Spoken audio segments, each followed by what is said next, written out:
taatee ajaa'ibaa tan haal duree sooshaal miidiyaa addunyaa taatee yeroo tana keessa haasa'amu jirtu waa'ee jara shanan kanaati. Jarri shanan kun markaba beekamaa addunyaadhaa Taayitaanik kan jedhamu kan waggaa 100 takka dura bishaan nyaate ilaaluudhaaf imala eegalan. Akkuma imala eegalanii sa'a takkaa fi deeqan 45 taheen bilbilli isaanii dalaguu didee achumaan dhabaman. Mee waa'ee markaba guddaa Taayitaanik waggaa 100 takka dura bishaan nyaateetii fi jara shanan daawwiidhaaf deemee torban kana keessa dhabame kana dubbii ajaa'ibaa dandeettii rabbi gabaabsinee wajjin halal. Salaamu alaikum. Ramadaani Rammee TV irraa namoonni seenaa adda addaa dinqisiiftuu dhageeffachuu barbaadan chaayinaalli kun isiniif. Kanaaf chaayinaala kana subscribe godhuu hin dagatinaa isiniin jecha osoo viidiyootti seenne dura viidiyoo kana laayik godhuun haa jalqabnu. Goote ayyee gara viidiyoo. Markabni seenaa addunyaa keessatti guddaadha jedhamee yaamu kun maqaan isaa RMC Taayitaanik guddaa ta'u kana hojjechuudhaaf namoota addunyaa tanaa jajjaboodha jedhan injiinarootaa fi namoota dandeettii waan tanaa qaba jedhan namoota 1000 oliin hojjetan. Yerooniif markaba kana hojjetanii xumuran booda maal jedhee namni tokko namoota waan kana hojjete keessaa inni kuni markabni kun garagaluu fi inni faallaadha jedhe. Gonkumaahu garagaluu hin danda'u, garraqamuu hin danda'u jedhe. Hatta Rabbiinuu markaba kana garagalchuu hin danda'u. Markaba abadan garagaluun hin yaadamne waan ta'eef.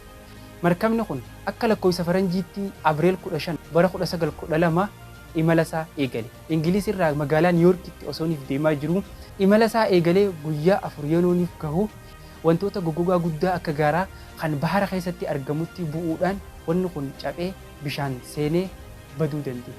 Markaba kana gubbaa namoonni jiran nama 2224 isaan keessaa namni 1500 lubbuudhaan badan. Markabni kun yeroo dheeraadhaaf bahara kana keessa badee ture. Osooniif barbaadamuu bara 1985 bahara Atlaantaa gama kaabaatti mul'ate. Waggaa 73 booda jechuudha.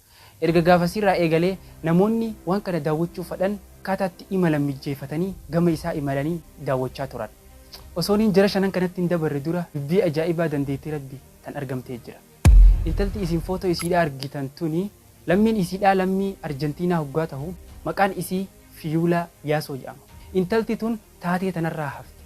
Isii qofaatu taatee tanarraa hafee osoo hin tahin intalti tun taatee akkanaa sadirraa lubbuun hafte. Dhaabbanni doonii Taayitaanik hojjete doonii akkanaa tan inni hojjete keessaa lamaatu baharri nyaate. Akka carraa tahee intalti tun doonii sadeen keessaa hin jirti. Doonii Taayitaanikii fi lamaan isii dura baharri nyaate keessaas ni jirti. Doonii tana sadeen keessaa osoo balaan takka isitti hin argamin lubbuudhaan baate.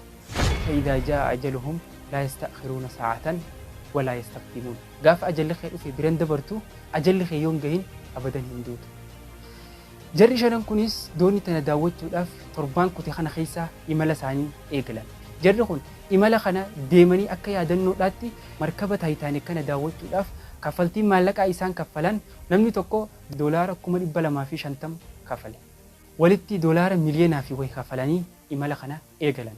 Erga imala eegalanii sa'a takkaa fi daqiiqaa 45 deeman booda bilbilli isaa warra gubbaa jiruun wal qunnaman addaan cite. Meeshaalee ammayyaa gurguddoodhaan barbaanni itti fufe. Erga guyyoota hedduudhaaf barbaadaa turan booda limtuun isaan bishaanii limanta maqaan isii Taayitaan jedhamtu tun maqaa Taayitaanik irraa fudhanii moggaasaniif tun akka isiin dhoote akka jari shanan lubbuudhaan dabran hubatan. Asitti gaa dubbii ajaa'ibaa tan hariiroo markaba guddaa Taayitaanikii fi limtuu Taayitaan jedhamtu tan torban kana jarri kun ittiin limee lubbuu isaanii dhaban tana qabxee walitti isaan hiitu halaallu. Markaba guddaa Taayitaanik yerooniif hojjetanii fixan booda muhandisoota keessa akkuma jalqaba dubbadhee namni tokko maal jee markabni kuni inni bahara liixuu fi inni faallaadha jedha. Hatta rabbiilleen qarraquu hin danda'u. Rabbiin deebisaa godhee fi isa qarraqe. Jara kana keessa namni maqaan isaa Daawud jedhamu kun kan ilma isaa Suleymaan fudhatee imala kana seene jara shanan keessaa inni kun baatii 3 dura akkana jedhee ture. Rabbiin qabeenya kiyya kana yooniif narraa fuudhee miskiinummaa na deebisuu kan barbaadu taate amata hedduu akkaanan qabeenya kana argachuudhaaf laffa'ee laffa'uu isarraa barbaaddaa jedhe. Namtichi kun lubbuu isaa limtuu xiqqoo Taayitaan jedhamtu kana keessatti lubbuu isaa dhabe. Dooniin takkittiin hin garraqamin addunyaan guutuun garraqamtee namni addunyaarra jiru kun hundinuu dhumee namoonni hundinuu bishaaniin garraqamanii dhuman dooniin haftee doonii takkitti kana qofa. Doonii Nabi Nuuhi hojjete. Yerooniif tolchee fixee bishaan irratti baasee maal jedhe bismillaahi majreehaa wa mursaahaa. Yeroo isiin bishaan gubbabbaatu maqaa rabbiitiin deemtii jedhe. Jarri doonii Taayitaanik hojjete keessa ammoo rabbiin garagalchuu hin danda'u. Kanaaf obboleessa kiyya obboleettii rabbii wajjin chaalenjii hin seenin. Rabbii wajjin dorgommii hin seenin. Dandeettii qabeenyaa fi akkasuma qaama kee uumaa rabbiin dandeettii rabbiin walitti qabeessiif kanneen akka rabbii wajjin dorgommii hin seenin.